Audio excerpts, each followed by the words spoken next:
ඔබට මේ ධර්ම මාර්ගයේ යනවා කියන එක. ඔබ අද කොතනද ඔබේ ධර්ම මාර්ගයේ ඉන්නේ කියන එක. ඉතින් ඔබ කොතනින්ද ධර්ම මාර්ගයේ පටන් ගත්තේ කියලා කල්පනා කරලා බැලුවොත් ඔයගොල්ලෝ ඒක කවදා හරි කරලා තියෙනවද? ඔයගොල්ලන්ට මතක තියෙන මතක තියෙන තැනක ඉඳලා නැත්තම් පොඩ්ඩක් පිටිපස්සට අපි අ, පසු විපරමක් කරලා බැලුවොත් ඔයගොල්ලෝ කොතනින්ද ඔයගොල්ලන්ගේ ධර්ම මාර්ගය පටන් ගත්තේ? ධර්ම මාර්ගය කියලා අපි හිතන් ඉන්නවනේ අපි ගමනක් ආවා කියලා. එතකොට ඒක කොතනින්ද ඔයගොල්ලෝ පටන් අරන් තියෙන්නේ? ඉතින් ගොඩක් වෙලාවට අපි එහෙම බැලුවාම අපිට සමහර ලාවට මතක් වෙයි අ, අපි සාමාන්‍ය ජීවිතේ අපි ගෙවන සාමාන්‍ය ජීවිතේ මොකක් හරි සිදුවීමක් වෙලා එක්කෝ අපිට මොකක් හරි දුක්බර වේදනාබර සිදුවීමක් වෙලා ඊට පස්සේ අපි හිතන්න පටන් ගන්නවා ඇයි මට මෙහෙම වෙන්නේ? ඇයි අනිත් අයටත් මෙහෙම වෙන්නේ? ඇයි මට සමහර අය හිතනවා ඇයි මට විතරක් මෙහෙම වෙන්නේ? අනිත් අයට එහෙම වෙන්නේ නෑනේ කියලා. ඒත් අපි අනිත් අයට සංසන්දනාත්මකව බලනවා ඇයි මට මෙහෙම වෙන්නේ? අනිත් අය මේ මටත් වඩා නරකට ඉන්න අයට ඒගොල්ලෝ ගොඩාක් හොඳට ජීවත් වෙනවා. ඇයි මට විතරක් මෙහෙම වෙන්නේ කියලා බලනවා. ඒ වගේම තව එක්කෙනෙක් ගත්තොත් එහෙම එයාට දැනෙනවා ජීවිතේ අපි ඉගෙනගෙන රස්සාවල් කළා, කසාද බැඳලා, දරුවෝ හදලා ටික දුරක් යනකොට හිතෙනවා මේක හරි වෙහෙස කරන්නේ. මේක ඉවරයක් නෑ. ඊට පස්සේ සමහරට ඒගොල්ලන්ගේ දරුවොත් කසාද බැඳලා ඒ දරුවන්ගේ දරුවොත් බලා ගන්න වෙනවා. ඉතින් මේ විදිහට මම මේ උදාහරණයක් කිව්වේ ජීවිතයේ අපිට වෙහෙස දැනෙන්න පටන් ගන්නවා. ඉතින් සමහර අය එතනින් පස්සේ හොයන්න පටන් ගන්නවා මේකේ කෙලවරක් නැද්ද? මේකට විසඳුමක් නැද්ද? එහෙම හොයන අයත් ඉන්නවා. ඊට පස්සේ සමහරට අපේ කල්යාණ මිත්‍රයෙක් අපේ මිත්‍රයෙක් එකපාරට අපිට හම්බෙලා කියන මෙන්න මෙහෙම දෙයක් තියෙනවා මෙහෙම කතා කරන අය ඉන්නවා මෙහෙම ආධ්‍යාත්මික සන්දර්භයක් ගැන ආධ්‍යාත්මික දෙයක් ගැන කතා කරන අය ඉන්නවා. ඉතින් ඒ වගේ කෙනෙක්ගෙන් යම්කිසි විදියකට එහෙම තොරතුරක් අහලා අපිට සමහරවිට ආසාවක් හිතෙනවා එතනට ගිහිල්ලා මොකද්ද මේගොල්ලෝ කියන්නේ කියලා බලන්න හිතෙනවා. ඒ වගේම සමහරවිට අපිටම හිතෙනවා සත්‍ය හොයාගෙන යන්න නැත්නම් අපිටම හිතෙනවා මේකේ ඇත්තටම මොකද්ද මේ අපි දුවන අපි මේ රේස් එකේ වගේ දුවන එකේ ඇත්තටම ගන්න දෙයක් තියෙනවද? නැත්තම් මේ ජීවිතයේ මොකක් හරි මීනින් එකක් ජීවිතේ යම්කිසි අපිට තේරුමක් තියෙන දෙයක් හොයාගන්න පුළුවන්ද කියලා අපි හොයාගෙන යනවා. මේ විදිහට එක එක විදිහට දැන් ඕගොල්ලෝ හොඳට විමර්ශනය කරලා බැලුවොත් ඕගොල්ලන්ටත් තේරෙයි ඕගොල්ලෝ කොතනකින් හරි ඒ ගමන පටන් අරගෙන තියෙනවා. ඉතින් ඒක හරියට දැන් එහෙම ඒ විදිහට අපි හොයාගෙන යනකොට අපිට තේරෙනවා මෙන්න මෙහෙම දෙයක්. ඕගොල්ලෝ දන්නවද සමහරවිට අපි පිපාසයට බොනවා නේද මේ එක එක දේවල්. පිපාසය හැදුනාම අපි සමහරවිට කඩෙන් වතුර බෝතලයක් අරගෙන බොනවා. ඊට පස්සේ පැණි බීම බෝතලයක් අරගෙන බොනවා. නැත්නම් කඩේට ගිහිල්ලා ප්ලේන් ටිකක් අරගෙන බොනවා. ඉතින් එක්ක සමහරු සිසිල් බීම හොයාගෙන යනවා. ඉතින් මෙහෙම යනකොට අපිට ඒ කඩේකට ගියාම කඩේ තියෙන එක එක රාක්කවල ලේබල් ගහලා එක එක විදිහේ බීම වර්ග තියෙනවා. එක එක විදිහේ ඇඩ්වර්ටයිස්මන්ට් තියෙනවා. ඉතින් මේ අපිත් ඉතින් එක එක ඒ ඇඩ්වර්ටයිස්මන්ට් දිහා බලලා වෙන්න පුළුවන්. තව සමහරට අපේ යාළුවෙක් කියන්න පුළුවන් මේක නම් රහයි මේක පොඩ්ඩක් අරගෙන බීලා බලන්න කියලා. ඉතින් අපි ඒ විදිහට අරගෙන ඒක පොඩ්ඩක් බීලා බලනවා මොකද වෙන්නේ අපේ පිපාසය සංසිඳනවාද කියලා. ඉතින් දැන් අපි ධර්ම මාර්ගයට එනකොටත් ඔන්න ඔය වගේ සිද්ධියක් තියෙනවා. ඉතින් අපිට අහන්න ලැබෙන විවිධ විදිහේ ලේබල් වලින් විවිධ විදිහේ නම් වලින් විවිධ විදිහේ ක්‍රමවේද විදියට නම් කරලා තිනවා. ඉතින් එහෙම දේවල් අපිට අහන්න දකින්න ලැබෙනවා. අපි එතනින් පටන් ගන්නවා. ඉතින් එතනින් පටන් අරගෙන අපිට ටික කාලයක් අපි ඒ දේවල් කර ඒ දේවල් ඒ කියන්නේ අර අපි පිපාසයට බොන්න පුරුදු වෙච්ච දේවල් වගේ අපි මේ ධර්මය අහගෙන ධර්මය කියලා අපි හිතන් ඉන්න දේවල් අහගෙන අපි මේ ගමන පටන් ගන්නවා. ඉතින් ඒකේ ටික දුරක් යනකොට අපිට තේරෙන දෙයක් තමයි සමහරවිට ඒකෙනොත් මගේ ප්‍රශ්නේ විසඳිලා නැහැ. තමන්ගේ ප්‍රශ්නේ විසඳිලා නැහැ. අපි පටන් ගත්තේ කොතනින්ද? ඒක හොඳට මතක තියාගෙන මාත් එක්ක පොඩි ගමනක් යන්. එතකොට අපි පටන් ගත්තේ අර වගේ අපිට දැනෙච්ච දෙයකින් අපි බාහිර තැනකින් තමයි අපි මේක පටන් ගන්න. අපේ මේ පිපාසයට වතුර ටිකක් හොයනවා වගේ මේ ප්‍රශ්නෙට හරියටම විසඳුම තියෙන්නේ කොහෙද කියලා අපි ඔන්න දැන් තනින් තැන හොයාගෙන යනවා. එතකොට අපිට සමහරවිට අපිට පේනවා අපි සමහරවිට අවුරුදු ගාණක් එකම කඩේට ගිහිල්ලා එකම බීම එක බොනවා. එතකොට අපි බලනවා ඒකෙන් අපේ පිපාසය හොඳ වෙයිද කියලා. ඉතින් ඊට පස්සේ සමහරවිට අපි තව කඩ දෙක තුනක් ඊට පස්සේ ආයි හොයා ගන්නවා. තව මොන හරි බීම වර්ග දෙක තුනක් ආපහු හොයා ගන්නවා. ඊට පස්සේ අපි ඒ ටික මාරු කර කර යනවා. ඊට පස්සේ අපිට ඒ අතරේ තව යාළුවෙක් ඇවිල්ලා කියනවා මෙහෙමත් එකක් තියෙනවා කියලා. එතකොට අපි එතනත් ආපහු try කරලා බලනවා. ඉතින් මෙහෙම යනකොට අපි ගොඩාක් වෙලාවට මේ ආධ්‍යාත්මික ගවේෂණයකට නැත්තම් මේ තමන්ගේ තියෙන මේ පිපාසය හරි තමන්ගේ තියෙන මේ මොකක් හරි අඩුවක් තියෙන එක හොයාගන්න අපි යන ගමනේදී ওই විදිහට තමයි අපේ ගමන පසු වෙන්නේ අපිට. ඉතින් මෙන්න මේ වගේ මේ විදිහට දිගටම ගියොත් අපිට පුළුවන් ද අපේ පිපාසය හොයාගන්න. ඉතින් ඕක ගොඩාක් අයට එහෙම පිපාසය නිවා ගන්න පුළුවන් හරි විදියක් සමහරලාට බැලුවාම අවුරුදු ගාණක් ගිහිල්ලත් අවුරුදු 10 15 ගිහිල්ලත් අහු වෙලා නැහැ. ඉතින් ඒකට හේතුව විමසලා බැලුවොත් අර තියෙන අර කඩේ තියෙන බීම වර්ග වගේ ඒවා ඒගොල්ලෝ මොකක් හරි විදියකට යම්කිසි තැනකින් වතුර අරගෙන ඒකට තව දේවල් දාලා රසකාරක දාලා ඔන්නෝම හදලා වෙළඳ පොලේ විකුණන්න තියෙන ඒවා වගේ. ඉතින් ඒකෙන් ඇයි අර අපේ පිපාසය හරියටම නිවුනේ නැත්තේ? ඒක කල්පනා කරලා තියෙනවද? දැන් අපි තව විදියකින් කිව්වොත් අපේ තියෙන ප්‍රශ්නයට අපි පරිපූර්ණත්වයක් හොයන වෙන්න පුළුවන්, සත්‍ය හොයන වෙන්න පුළුවන්, අපේ තියෙන දුකට විසඳුමක් හොයන වෙන්න පුළුවන්. ඒකට විසඳුම කවුරු හරි කියපු දෙයකින් ඇත්තටම හම්බෙලා තියෙනවද? නැත්තම් එහෙම හම්බෙන්න පුළුවන්ද? හොඳට කල්පනා කරලා බලන්න එහෙම හම්බෙන්න පුළුවන්ද? එහෙනම් එහෙම හම්බෙන්නේ නැත්තම් ඇයි එහෙම හම්බෙන්නේ නැත්තේ? ඇයි ඒ තමන්ගේ තියෙන ප්‍රශ්නෙට වෙන කෙනෙක් කියන දෙයකින් සැබෑ විසඳුමක් හම්බෙන්නේ නැත්තේ? ඉතින් ඒ ප්‍රශ්නය විසඳිච්ච කෙනෙක්ට තමයි ඇත්තටම ආධ්‍යාත්මික මාර්ගයක් පටන් ගන්නෙ. අපි හිතනවා අපි මේක හොයාගෙන අර අපි කියන්නේ බන shopping යනවා කියලා නැත්තම් තනින් තැනට මේක මේ ඇවිදගෙන මේ එහෙම අවධියක් තියෙනවා තමයි. නමුත් එහෙම ගියා කියලා කවදාවත් මේ ප්‍රශ්නේ විසඳෙන්නේ නැහැ. එහෙනම් කොතනද මෙතන ටර්නින් පොයින්ට් එක තියෙන්නේ? නැත්තම් තමන්ගේ ඇත්තටම ආධ්‍යාත්මික මාර්ගය පටන් ගන්න තැන කොතනද තියෙන්නේ? ඉතින් අපි ඒක කල්පනා කරලා බැලුවොත් ඒක හොඳට විමර්ශනය කරලා බැලුවොත් තව පොඩ්ඩක් මේ හැමෝම කියන කාරණේ තුල තව පොඩ්ඩක් එහා ගිහිල්ලා අපිට තේරුම් ගන්න කාරණයක් තියෙනවා. ඒ තමයි මේකේ ඔන්න අපිට එහෙම යනකොට අහන්න දකින්න ලැබෙනවා මේක තියෙන්නේ තමන් තුල කියලා. මේකට විසඳුම තියෙන්නේ තමන් තුල. එහෙනම් ඒ තමන් තුලින් ඒ විසඳුම ලබා ගන්න මාර්ගය තමයි අපි අර මේ කොච්චර වටේ ගියත් කොච්චර තැන් වල ගියත් කොච්චර අපි දේශකයන් වහන්සේලා ගාවට ගියත් මේක කතා කරන අය ගාවට ගියත් වැඩසටහන් වලට ගාවට ගියත් අපිට එහෙනම් අන්තිමට හම්බෙන්න ඕන මොකද්ද? තමන් තුලින් මේකට මේ විසඳුම හොයාගන්න තමන්ව හොයාගන්න මාර්ගය තමයි අහුවෙන්න ඕන කියලා ඔන්න එක තැනකදී සමහර කට්ටියකට ඒක හිමීට තේරෙන්න පටන් ගන්නවා. එහෙනම් දැන් අර කඩේ තියෙන පැණිවීම ටිකට තේකට ඒකට වතුර ආවේ කොහෙන්ද? ඒක හදන්න ඒ වතුරේ එක දේවල් රසකාරක දාලා තිනවා තමයි. නමුත් ඒකට වතුර ටික ආවේ කොහෙන්ද? මොකක් හරි උල්පතකින්නේ. එතකොට ඊට සමාන දෙයක් මේක ඇතුළේ තියෙනවා. එහෙනම් ඒ වතුර විදියට එන එක කාලයක් තිස්සේ එනකොට වතුර උඩට ඇවිල්ලා පයිප් වල ඇවිල්ලා ඒක ෆැක්ටරිස් වලට ගිහිල්ලා ඒකට එක දේවල් දාලා මේක වෙළඳ පොලේ විකිනෙනවා. නමුත් ඒ වෙළඳ පොලේ විකිනෙන එකට අපි අහු වුණොත් අපිට අර මාර්ගය අහු වෙන්නේ නැහැ. එහෙනම් අපි එතනින් තේරුම් ගන්න ඕන මේක පටන් ගන්න යම්කිසි උල්පතකින්. ඒ උල්පත ධර්මයේ විදියට එන දේ වෙන්න පුළුවන්, මාර්ගයේ විදියට එන දේ වෙන්න පුළුවන්. ඒක පටන් ගන්න තියෙන්නේ යම්කිසි උල්පතකින්. එහෙනම් අපේ ඇතුලේ එහෙම උල්පතක් තියෙනවා. ඒ උල්පත තමයි පාද ගන්න ඕන.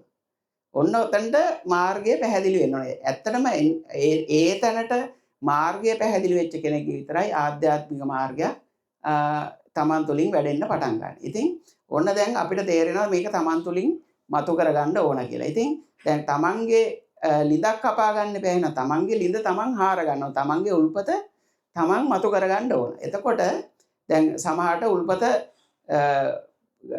ගොඩාක් ඝනකම කළු ගලකින් වැහිලා තියෙනවා වෙන්න පුළුවන්. සමහර අයගේ ඒ වගේ. සමහර අයගේ ටිකක් ඒක මැටි ගලකින් වැහිලා වගේ. ඒ කියන්නේ ඒක ටිකක් එච්චරම අර කළු ගලක් තරම් තද නෑ.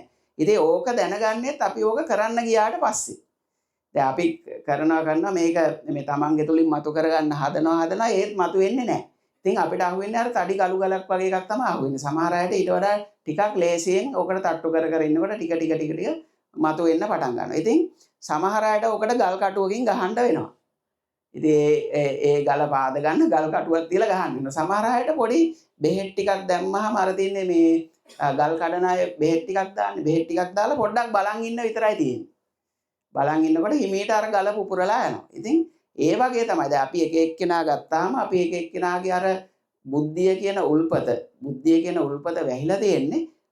වැහිලා තියෙන දේ අපිම ඒක කොහොම හරි හිමීට කඩා ගන්න ඕන. ඉතින් ඒක එක එක්කෙනාගේ එක විදියට ඝනකමට හැදිලා තියෙන්න පුළුවන්, වැහිලා තියෙන්න පුළුවන්.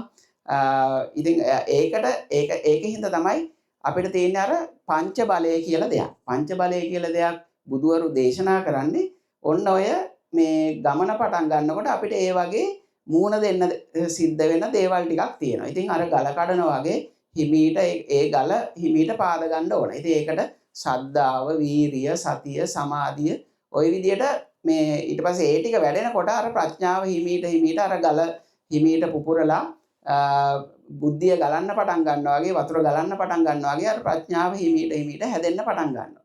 ඉතින් මෙන්න මෙතනට එනකොට ඉතින් අපි බලන්න ඕන අපි තාම දැන් මේ මං කිව්වේ එක තැනකට වෙනකම් විතරයි මේ මාර්ගය. එතකොට දැන් අපි ඉන්නේ කොතනද? අපි ඉන්නේ තාම අර කඩවල් වලට යන තැනද නැත්නම් පැණි බීම වල රහ බල මේකට වඩා මේක හොඳයි කියලා එක දේශකයන් වහන්සේලා දේශනා කරන දේවල් තුලනාත්මකව අධ්‍යයනය කර යන තැන්වලද නැත්නම් අපි තාමත් යාළුවන්ගෙන් හැමෝගෙම එන දේවල් වලට විවෘත වෙවි එහෙම වෙවි තාම ඒ ගැන හොයන තැනකද නැත්නම් අපිට ඇත්තටම Taman තුලින් මාර්ගය හොයා ගන්නවා කියන එක ඒ පොයින්ට් එක අහුවෙලා තියෙනවද නැත්නම් Taman තුලට හැරෙන්න ඕන කියන පොයින්ට් එක අහුවෙලා තියෙනවද ඉතින් එතනට ඇවිල්ලා තියෙනවා ඇත්තටම මේක ගොඩාක් හොඳ තැනක් Tamanට දැන් ඇත්තටම ફોකස් එකක් ඇවිල්ලා තියෙන දිශානතියක් ඇවිල්ලා තියෙන මේක කරන්න තියෙන්නේ Tamanගේ තුලින් කියන එක. ඉතින් ඊට පස්සේ මේ අපි බලන්න ඕන මේ Tamanගේ තුලින් මේ මාර්ගය හොයා ගන්නවා කියන එකේදී එහෙනම් අපිට එතන ඉඳන් යම්කිසි ටූල්ස් ටිකක් පාවිච්චි කරන්න වෙනවා. ක්‍රමවේද ටිකක් පාවිච්චි කරන්න වෙනවා. ඒ ක්‍රමවේද ටික ගත්තාම අපි එක එක්කෙනාට ඒකත් වෙනස්. ඉතින් මේකෙදි හැමතිස්සෙම අපි දැනගෙන ඉන්න ඕන කාරණයක් තමයි අපි අනිත් එක්කෙනෙකුට සාපේක්ෂව නෙවෙයි මේ අපේ ගමන යන්නේ. අපි යන්නේ අපි ඉන්න තැනට සාපේක්ෂව අපි කොතනද දැන් ඉන්නේ කියන එක තමයි හැමතිස්සෙම බල යන්න ඕන. නැත්තම් අපිට ආපහු පාරක් මේ අපේ උල්පත මතු කරගන්න මාර්ගය වර්ධිනවා. අපි අනිත් එක්කෙනා ලිඳහාරන විදිය හරි අනිත් එක්කෙනා මේ ඒක කරන විදිය හරි බල ඉන්න ගියොත් මොකද වෙන්නේ? අපිට අපේ මේ උල්පත මතු කරගන්න බැරි වෙලා යනවා. ඉතින් එතකොට ඒකින්ද හැබැයි අපිට මෙහෙම දෙයක් කරන්න පුළුවන්.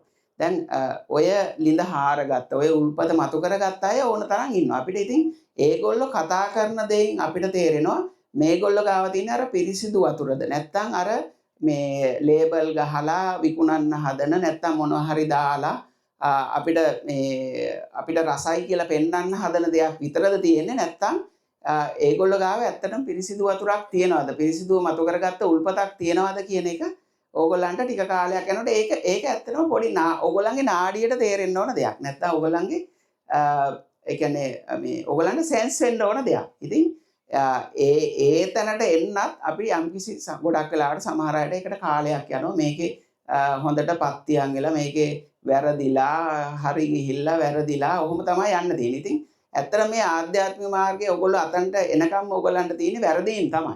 ඉතින් ඒකින්ද අර අපිට තේරෙනවා අර අපි කියන්නේ nothing to lose කියලා.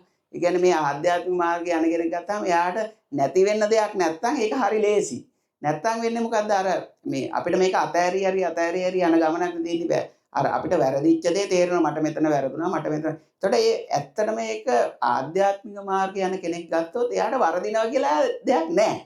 මොකද ඔක්කොම තියෙන්නේ වැරදීම් තමයි. ඒ කියන්නේ අතන්ට යනකම්ම අර බුද්ධිය අවදි කරගන්න තැනට යනකම්ම වැරදිලා තමයි. වැරදිච්ච දේ අතෑර යන එක තමයි තියෙන්නේ. ඉතින් එයා තේරුම් ගන්නේ මේ වැරදි මේ එතන ඉඳන්ම වැරදිච්ච තැන් තිබුණා කියන එක විතරයි. ඉතින් ඇත්තටම ඒකම තමයි යාගේ ජයග්‍රහණය වෙන්නේ. ඉතින් ওই විදියට අපි අර අපේ තුලින් ඒ බුද්ධිය මතු කරගන්න තැනට එනකොට අපිට පුළුවන් එහෙම මතු කරගත්ත අයකින් යම්කිසි විදිහකට උපදෙස් ගන්න මේ මාර්ගෝපදේශනයක් ගන්න පුළුවන්. ඉතින් ඒ මාර්ගෝපදේශනයක් ගන්න කෙනෙක් අපිට හරියට තේරුම් ගන්න නම් අපි ඒකටත් අපිට යම්කිසි සෙන්ස් එකක් අපිට අර නාඩියට තේරෙනවා වගේ යම්කිසි අපිට සංවේදී භාවයක් ඒ සඳහා තියෙන්න ඕන. නැත්නම් අපේ මනස හැමතිස්සෙම ප්‍රමුඛ වෙලා අර ඇඩ්වර්ටයිස්මන්ට් වලට අහු වෙනවා වගේ අපේ මනස හැමතිස්සෙම වෙන වෙන දේවල් වලට අපිව ඇදලා දානවා. ඉතින් අපි අද මේ කතා කරන එකේදී මනස ගැන ලොකුවට කතා කරන්න බලාපොරොත්තු වෙන්නේ නැහැ. මොකද මනස ගැන අපි ඕනතරම් කතා කරලා තියෙනවා මනසට අහු වෙන එක ගැන. ඉතින් දැන් මේ උල්පත මතු කරගන්න ගියාට පස්සේ අර මං කිව්වේ එතකොට ඒකට අපිට ඕන යම්කිසි tools and techniques ටිකක්. නැත්නම් අපිට ඒකට ක්‍රමවේද ටිකක් ඕන. ඉතින් ඒක තමයි අපි කතා කරන්නේ සිහිය, වීර්ය, සමාධිය ওই විදිහට කතා කරන්නේ ඒ tools ටික. ඉතින් අපිට ඒ ටික ඊට පස්සේ දැන් තමන්ගේ ඇතුලේ මේ උල්පත මතු කරගන්න නම් අන්න ඒ ටික තමයි වැඩෙන්න ඕන. නැත්නම් අපි දැන් අපිට අහු වෙනවනේ දැන් අපි අර කඩේට ගියාට පස්සේ අර පැණි බීම ගැන නැත්නම් තේ ගැන එක මේ අපේ පිපාසය නිවනවා කියලා තියෙන එක පානයන් ගැන තියෙන මැනුවල් අහු වෙන්න පුළුවන්. නැත්නම් ඒව ගැන තියෙන එක විස්තර තොරතුරු අහු වෙන්න පුළුවන්. එක පොත්පත් අහු වෙන්න පුළුවන්. ඒතකොට අපි මේ පොත්පත් කියෝ ඉන්දියා කියලා අපිට මේක අහු වෙනවාද? ඒ පොත්පත් කියෝ ඉඳලා අපේ මේ සද්ධා, වීර්ය, සති, සමාධි, ප්‍රඥා මේ බලයන් වැඩෙනවද? නෑ. ඒක අපේ තුලින් ඒක වඩන්න පටන් ගන්නවා. අර පොත් කියවුව පළියට ඒක හැදෙන්නේ නැහැ. නැත්නම් අපි කෙනෙක් කියන දේවල් වලටම යොමු වෙලා ඉඳියා කියලාත් මේක වැඩෙන්නේ නැහැ. Taman දිහා ඔන්න බලන්න පටන් ගන්න ඕනේ. ඉතින් ඒ Taman දිහා බලන්න පටන් ගන්නකොට ඒකට අවශ්‍ය ප්‍රධානම ටූල් එක තමයි මේ සතිය කියලා කියන්නේ. නැත්නම් Tamanව අතහැරලා Taman දිහා බලන්න පුළුවන් වෙන්න ඕන. Tamanගෙන් වෙන් වෙලා Taman දිහා බලන්න පුළුවන් වෙන්න ඕන. මේ මොහොතට ඇවිල්ලා අපේ තියෙන පෙරදත්ත වලින් Taman දිහා බලන්නේ නැතුව මේ ඒ පෙරදත්ත කියලා අපි හිතාගෙන ඉන්න Taman කියලා හිතාගෙන ඉන්න දේවල් ටික ඔක්කොම අතහැරලා Taman දිහා බලන්න පුළුවන් වෙන්න ඕන. ඉතින් එතනදි තමයි මේ ටිකෙන් ටික මේ උල්පත මතු වෙන්න ඕන පරිසරය හැදෙන්න පටන් ගන්න. ඉතින් දැන් මේක මෙහෙම හැදෙනකොට ටිකෙන් ටික ඔන්න Tamanගේ ලිද මේ ටිකෙන් ටික පෑදිලා ඉතින් ඕකෙදි කළු ගල් අහුවෙන්න පුළුවන්, මැටි ගල් අහුවෙන්න පුළුවන්. ඒවත් ටිකෙන් ටික කඩ ඔහොම යන ගමනක් තමයි තියෙන්නේ. ඉතින් මේකේ ඒකයි අපි කියන්නේ ආධ්‍යාත්මික ගමනක් තියෙනවා කියලා. ආධ්‍යාත්මිකව අපිට ජර්නි එකක් තියෙනවා. අපිට අපිව හොයාගන්න. අර උල්පත මතු කරගන්න නම්. ඉතින් කවදා හරි දවසක ඒ ගලක් තියෙනවනේ ඒ ගල කඩාගෙන මේ බුද්ධිය කියන එක තමන්ගේ ඇතුලෙන් නැත්තම් අර පිරිසිදු වතුර වගේ තියෙන ඒ බුද්ධිය තමන්ගේ ඇතුලෙන් මතුවෙන්න පටන් ගත්තට පස්සේ අන්න එදාට තමන්ගේ තුලින් ඒ පිරිසිදු වතුර එක බොන්න පටන් ගන්නවා. තමන්ගේම වතුර එක. තමන්ගේම අර පාරිශුද්ධ වතුර එක නැත්තම් තමන්ගේම බුද්ධිය කියන එක තමන් අවදි කරගන්න ඒ බුද්ධියෙන් මේ ලෝකය දකින්න පටන් ගන්නවා. ඉතින් එතනට එන්න මාර්ගයේ විදිහට තමයි ඉතින් ඇත්තට මේ භාවනා ක්‍රම ඒ දේවල් අපි පුරුදු මේ එක විදිහට මොකද එක අයට එක ටෙක්නික්ස් තමයි වැඩ කරන්නේ. එක අයට එක ක්‍රමවේදයන් තමයි වැඩ කරන්නේ. ඉතින් ඒ සඳහා තමයි මේ භාවනා වැඩසටහන ආදී අපි මේ කරගෙන යන්නේ. ඉතින් ඒකෙන් තමන්ට අවශ්‍ය දේ තමන්ගේ උල්පත මතු කරගන්න තමන්ට අවශ්‍ය ක්‍රමවේදය මතු කරගන්න. කවුරුවත් ඇවිල්ලා ඔය ලිඳ හාරලා දෙන්නේ නැහැ. කාටවත් බෑ ඔයාගේ ලිඳ හාර. ඒක ඔයාගේ තුල තියෙන දෙයක්. ඔයාගේ තුලින් නමුත් එයාට ඔයාගේ තුලින් ඒ දේ කරගන්න අවශ්‍ය වෙන මාර්ගය කියලා දෙන්න පුළුවන්. ඉතින් ඒක විතරයි කරන්න පුළුවන්. ඉතින් ඒක තමයි අපි මේ ආධ්‍යාත්මික මාර්ගය යනකොට ඔන්න ඔය තැනට තේරුම් ගත්ත කෙනෙකුට ඉතින් ඒගොල්ලන්ට හරියට තමන් යන්න ඕන දිශානතිය කියන එක තේරෙන්න පටන් ගන්නවා. මොකද දැන් සතිය කියන එක වඩන්න ගත්තාම උනත් දැන් සතිය කියන එක ගත්තාම අපි දිහා බලන් ඉන්න දේනේ අපි අපෙන් වෙන් වෙලා අපි දිහා බලන අවදිමත් බව තමයි හැදෙන්නේ. ඉතින් ඒ අවදිමත් බව තුල රැඳිලා ඉඳිය කියලා වැඩක් නැහැ. මේක අර බුද්ධිය මතු කරගන්න තැනට මැදුම් පිළිවෙත තමන් තුළ හැදෙන තැනට ප්‍රඥාව හැදෙන තැනට තමන් තුළින් දර්ශනයක් එන තැන දක්වා මේ මාර්ගය තියෙනවා. ඒකින්ද අර දැන් ලිඳ හාරනවා කියලා මේ දැන් අපි ලිඳ හාරනවා කියලා ලිඳේ පස් ටික ඔක්කොම අයින් කර මේ ලිඳ ලොකු කර ඉඳියා කියලා ඇති වැඩකුත් නැහැ. ඒ කියන්නේ අර සිහිය වඩනවා කියලා හැමදාම සිහිය වඩ ඉඳියා කියලා හරියන්නේත් නැහැ. අපේ එතකොට මේ දිශානතිය අපි කොතැනටද යන්න ඕන කියන එක ගැන අපිට යම්කිසි අදහසක් තියෙන්න ඕනේ. ඉතින් මට හිතෙන්නේ මේ එතකොට දැන් දැන් සාමාන්‍යයෙන් සත්වයෙක් ගත්තාම මේ අපි මේ ගමන ගැන කතා කරන්න පටන් ගත්තේ කොතනින්ද? අපි මේ ගමන පටන් ගත්තේ කවුරු හරි එක්ක කියන දෙයක් අහලා. නැත්තම් මේ අපිට බාහිරින් අපේ කල්යාණ මිත්‍රයෙක්ගෙන් ලැබෙන තොරතුරක් ඔස්සේ වෙන්න පුළුවන්. ඉතින් ඒ තුල කතා කරනවා බුදු කෙනෙක් ගැන කතා කරනවා ඕගොල්ලන්ට ඇහිලා ඇති. සම්මා සම්බුදුවරු ගැන, බුදුවරු ගැන, රහතන් වහන්සේලා ගැන කතා කරනවා. ඊට පස්සේ දැන් අපි දැන් ඇවිල්ලා අන්තිමට කතා කරේ මොකද? තමන්ගේ තුලින් මේ බුද්ධිය මතු කර ගන්න ඕන. තමන්ගේ තුල ඉන්න බුදුවරයා මතු කර ගන්න ඕන. තමන්ගේ බුදුවරයාගෙන් බණ පදයක් අහන්න ඕන කියන තැනටනේ අපි ආවේ. එතකොට තේරෙනවද මේකේ අන්ත දෙකක් තියෙනවා කියලා. කියන්නේ ඒක බාහිර පැත්තකුත් අපි කතා කරනවා. තමන්ගේ අභ්‍යන්තර පැත්තකුත් කතා කරනවා. ඉතින් ඊළඟට මේ තමන්ගේ තුලින් මේ බුද්ධිය මතු කරගත්තට පස්සේ අපි ඔන්න ඔය දෙකේ මධ්‍යස්ථ තැනකට එන්න ඕන. අපි දැනගන්න ඕන මේක අපිට එහෙනම් ආවේ කොතනින්ද? මේ මාර්ගය මේ සඳහා අපිට මාර්ගය ලැබුණේ කොතනින්ද කියලා බැලුවොත් අපිට තේරෙනවා ඒක තවත් අර උල්පත මතු කරගත්ත කෙනෙක්ගෙන් ලැබිලා තියෙනවා. එතකොට එයාව පුද්ගලයෙක් විදියට හඳුනගෙන අපිට ඒ පුද්ගලයාට වන්දනාමාන කර ඉඳියට මේ මාර්ගය අහුවෙන්නේ නැහැ. එහෙනම් අපි ගන්න ඕන එයා දීපු මාර්ගය. එතකොට එයා දීපු මාර්ගය ඔස්සේ ගියාට පස්සේ අපිට අපේ මාර්ගය අහුවෙලා අපිට ආවේනික වෙච්ච අපේ මාර්ගය මතු කරගත්තාට පස්සේ අපේ උල්පත මතු කරගන්න පුළුවන්. එතකොට අන්තිමට තේරෙන කාරණේ තමයි අර උල්පතයි මේ උල්පතයි දෙකම ඇත්තටම බැලුවාම මේ එකම උල්පතක් තමයි තියෙන්නේ. ඉතින් අන්න ඒ දක්වා ආපු කෙනෙක් තමයි එතකොට ඒ පිළිබඳ මධ්‍යස්ථ දැක්මක් ඇති වෙන්නේ, මධ්‍යස්ථ දර්ශනයක් ඇති වෙන්නේ. නැත්තම් මේක තමන්ගේ එක කරගන්නවා ඊට පස්සේ. තමන්ගේ උල්පත කියලා මතු කරගත්ත එක තමන්ගේ උල්පත මේක මේක තමන්ගේ එකක් විදියට. නැත්තම් ඒකට ආයි මමත්වයක් එන්න පුළුවන්. ඉතින් ඒකින්ද මේක හැමතිස්සෙම මැදුම් පිළිවෙත කියන එක මැදුම් පිළිවෙත කියලා එකක් තියෙනවා. නැත්තම් අපි ආපහු පාරක් යම්කිසි දෙයකට අහු වෙලා අර තමන් හාරගත්ත ලිඳේම වැටිලා ඉන්න කෙනෙක් බවටත් පත් වෙන්න පුළුවන්. ඉතින් ධර්ම මාර්ගය කියන එක ගත්තාම ඔන්න ඔය අපි අර පටන් ගත්ත තැන ඉඳලා මේ අවසානයේ දක්වා ඇවිල්ලා අන්තිමට ඒකෙනුත් ගැලවෙන තැනටපත් වෙන්න ඕන. ඉතින් මට හිතෙන්නේ මේ අපි අද කතා කරපු කාරණේ තුල ඕගොල්ලන්ට ඒ ධර්ම මාර්ගය අපිට වරදින්න පුළුවන් තැන් ගැන, ධර්ම මාර්ගය කෙනෙක් එනකොට එයාට පසු කරන්න තියෙන තැන් පිළිබඳව යම්කිසි අදහසක් ලැබෙන්න ඇති. අර කියපු කාරණා පිළිබඳව ඔයගොල්ලෝ හොඳට විමර්ශනය කරලා බලන්න. ඔයගොල්ලෝ ධර්ම මාර්ගයේ ඉන්නේ කොතනද?